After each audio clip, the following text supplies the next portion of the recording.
Last week, a subscriber sent me a message that stopped me in my tracks. She said, "Tyson, I finally pulled up my Social Security statement, and honestly, I was disappointed.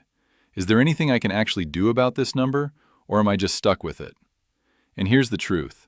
That question comes up more than almost anything else in my inbox.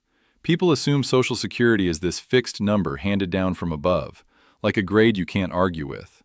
It's not. There are real, legal, well-documented ways to raise that number, and some of them can add hundreds, even over $1,000 a month, to your household income in retirement. So today, I'm walking you through 5 specific ways to increase your Social Security benefit. By the time this video is over, you'll understand this system better than most people who call themselves financial professionals. I'm not exaggerating. Most advisors skim the surface. We're going under the hood. I'm Tyson, and this channel exists for one reason: to help you retire without staring at your bank account wondering if you made a mistake.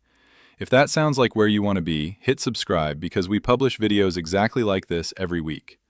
Before we get to the 5 strategies, I need 15 minutes to walk you through how your benefit is actually calculated. I promise you, this isn't filler. Once you see the machinery behind the number, the 5 strategies will click into place instantly. If you already know this cold, I've dropped chapter markers below, skip ahead. But if you've never seen this explained clearly, stick with me. Chapter 1. How the Social Security Administration sees your paycheck. Let's start at the very beginning. Every single year you work and pay into the system, the Social Security Administration logs your earnings. But here's the first thing almost nobody knows. There's a ceiling on how much of your income actually counts. In 2026, that ceiling, officially called the taxable maximum, sits at $184,500.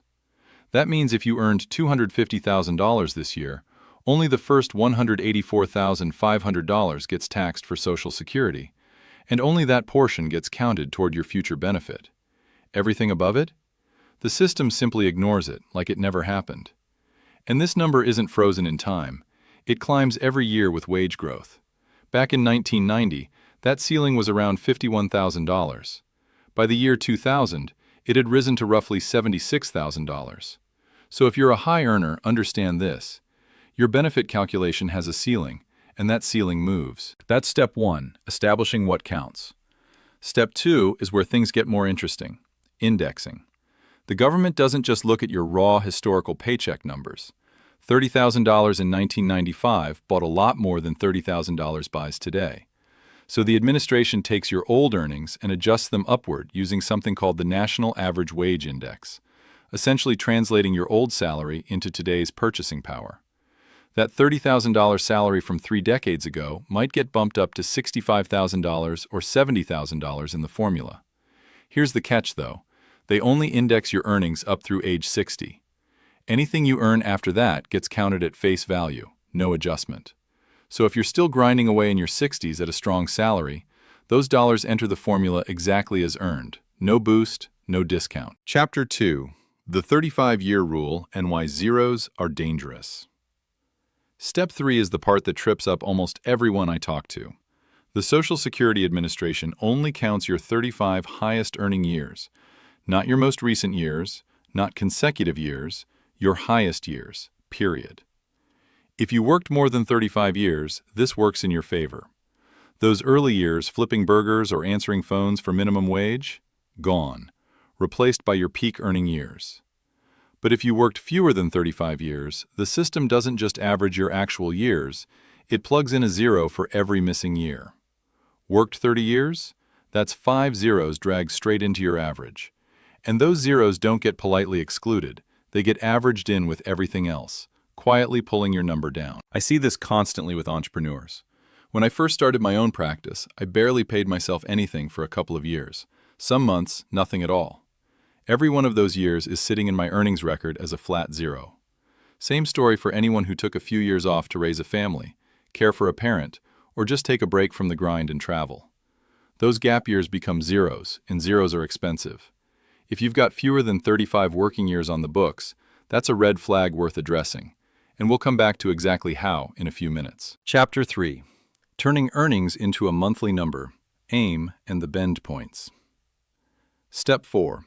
Once your 35 best indexed years are locked in, the administration adds them all together and divides by 420. That's 35 years times 12 months. What you get is your average indexed monthly earnings, or AIME. Think of this as your official average paycheck over your best working years, adjusted for inflation. So, if your top 35 years of indexed earnings total $2.1 million, divide that by 420, and your AIME comes out to $5,000 a month. Now here's the part almost nobody outside the financial planning world has ever heard of. Your AIME is not your benefit. It gets run through a formula involving something called bend points. The system takes the first slice of your AIME, up to a certain dollar threshold, and replaces 90% of it.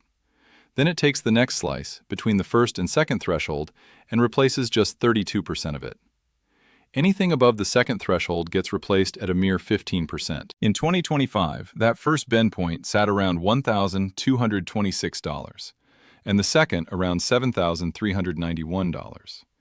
So let's run the math on our example. Your AIME is $5,000. The first $1,226 gets multiplied by 90%, giving you roughly $1,103. The next chunk, from $1,226 up to $5,000, or $3,744, gets multiplied by 32%, giving you about $1,198. Since $5,000 doesn't clear the second bend point, there's nothing to calculate at the 15% rate. Add those two pieces together, and you land on a primary insurance amount, or PIA, of roughly $2,300 a month at full retirement age. Notice what just happened. Someone earning less gets a much bigger percentage of their income replaced than someone earning more. If your AIME is $1,000, almost all of it gets replaced at 90%. If your AIME is $8,000, everything past that second bend point is only replaced at 15 cents on the dollar. This is intentional. Social Security is built as a bigger safety net for lower earners, and it's exactly why high earners can't rely on it alone to fund their lifestyle in retirement. Chapter 4. Claiming Age, the Final Multiplier. We've built your primary insurance amount. Now comes the piece that actually determines your check, when you claim it. Your PIA is what you get at full retirement age. For most people watching this, that's 67. Claim earlier, and your benefit takes a permanent haircut. Claim at 62, the earliest possible age, and you're looking at roughly a 30% cut, locked in for life. Delay past full retirement age, though, and your benefit grows by about 8% for every year you wait, all the way up to age 70. After 70, the growth stops. There's genuinely no reason to wait any longer than that. On top of everything, once benefits start, they get adjusted annually for inflation through a cost of living adjustment. Inflation runs 3% one year, your check rises roughly 3%. That built-in inflation protection is a big part of why I personally lean toward delaying when it makes sense for someone's situation. You're locking in guaranteed income that keeps pace with rising prices for the rest of your life. So to sum up everything we just covered, your benefit is a function of three things: how much you earned, how many years you worked, and when you decided to claim. Every single one of the 5 strategies coming up attacks one of those 3 levers. Let's get into them. Strategy 1. Delay your claim, when it makes sense. This is the strategy everyone's heard of, but almost nobody sees the real numbers behind it. So let's look at them. Say your benefit at full retirement age is $2,500 a month. Claim at 62, and that number falls to roughly $1,750. Wait until 70, and that same benefit climbs to about $3,100 a month, guaranteed, inflation-adjusted, for life. That's nearly $1,400 more every single month compared to claiming early, and that gap only widens once cost of living adjustments stack on top of it year after year. Now, I want to be straight with you. I've made other videos where I've said delaying isn't automatically the right call for everyone, and that's still true. If you're dealing with a serious health issue, if you genuinely need the income right now to cover your bills, or if other factors are pulling at your decision, claiming earlier can absolutely be the smarter move for your life. But if you're in reasonably good health and you've got other assets or income that can bridge the gap for a few years, delaying is one of the single most powerful ways to lock in guaranteed, inflation-protected income for the rest of your life. And that's a cornerstone of a retirement plan that actually holds up. Strategy 2. Get to 35 years of work. Remember those zeros we talked about earlier? Here's how you fix them. If you're sitting at 30 or 32 years of earnings history, You've got zeros baked into your calculation, and those zeros are quietly dragging your average down. Every additional year you work past that 35-year mark replaces a zero with real income, and that alone can produce a meaningful bump in your monthly check. This isn't a blanket rule for everyone, though. If your gap years came from starting a business or taking a deliberate career break, working a bit longer to fill in those zeros might genuinely be worth it. But if you're married and your 0 years came from staying home to raise kids, you may already qualify for a spousal benefit worth up to 50% of your spouse's primary insurance amount. And in that case, grinding out a few extra work years to erase zeros might not move the needle much at all. Bottom line, if you're under 35 years of earnings, it's worth running the numbers before you assume working longer is the answer. Strategy 3. Push your peak earning years higher. I know what some of you are thinking. Great advice, Tyson. Just go earn more money. Stay with me, because there's real nuance here. Remember, only earnings up to that $184,500 cap count toward your benefit in 2026. So if you're already well above that threshold, extra income won't move your Social Security number at all. But very few people watching this are actually bumping into that ceiling. For most people, here's what this looks like in practice. If you're still working in your 50s or 60s and your current income is higher than what you earned decades ago, every year you keep working is quietly replacing one of your old, lower-earning years in the formula, even if you've already crossed the 35-year mark. Say one of your indexed years from early in your career shows $30,000, and today you're earning $90,000 or $100,000. That new year bumps the $30,000 year right out of the calculation, and your average index monthly earnings ticks upward. 1 year alone won't transform your check, but stack several years like that together, and it adds up to a noticeably higher monthly benefit down the road. Strategy 4. Coordinate benefits as a couple. If you're married, this is arguably the single most overlooked strategy, and it's the one I talk about constantly because the dollars involved are enormous. If one spouse earns significantly more than the other, the lower-earning spouse may be entitled to a spousal benefit worth up to 50% of the higher earner's primary insurance amount, but only if that spouse waits until their own full retirement age to claim it. Claim early, and just like an individual benefit, it gets reduced. Here's an example. If the higher-earning spouse has a PIA of $3,000, the lower-earning spouse could receive up to $1,500 a month based on that number, even if their own personal work history would have produced less on its own. A strategy we use often with couples. Have the lower-earning spouse claim a bit earlier to bring some income into the household, while the higher earner delays as long as possible. Yes, claiming early slightly reduces that spouse's own benefit, but the trade-off is usually well worth it. Now here's the part people almost never think about, the survivor benefit. When one spouse passes away, the surviving spouse doesn't get both benefits added together. They get the higher of the two.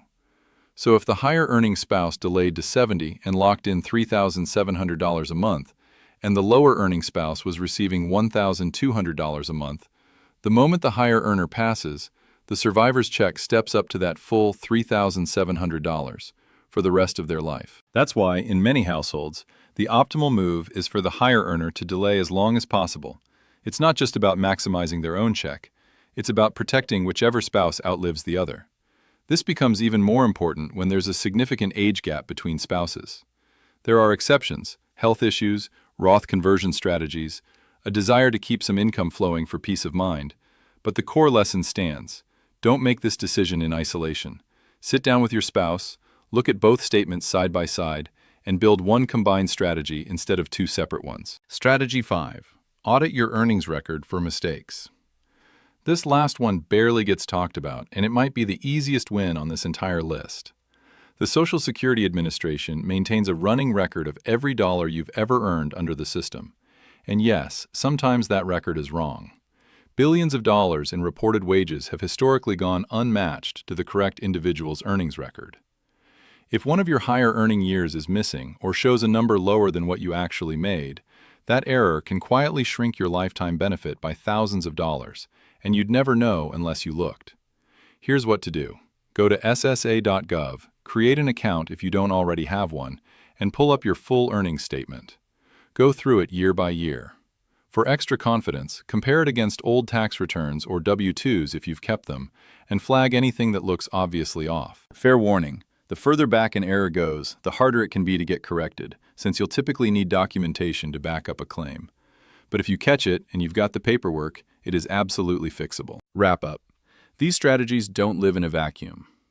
Before I let you go, I want to be really clear about something. None of these 5 strategies exist by themselves.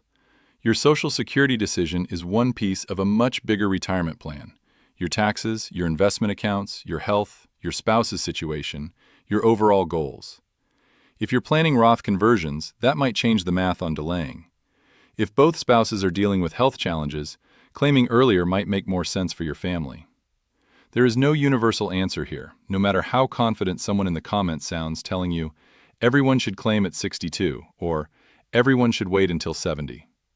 One size does not fit all, and I'd encourage you to actually run your own numbers rather than take anyone's blanket rule at face value, including mine. If you want to run these scenarios yourself, I've arranged 30 days of free access to the same planning software I use with my own clients. Link and QR code are down in the description. Next video, CTA. If this video helped clear things up, do me a favor and hit subscribe. We publish content like this every single week, all designed around one goal, helping you retire without worry. And if you're wondering, okay Tyson, so when should I actually claim? I've got an entire video breaking that down based on your specific situation. It's on screen right now, so go ahead and watch that one next. I'll see you in the next video.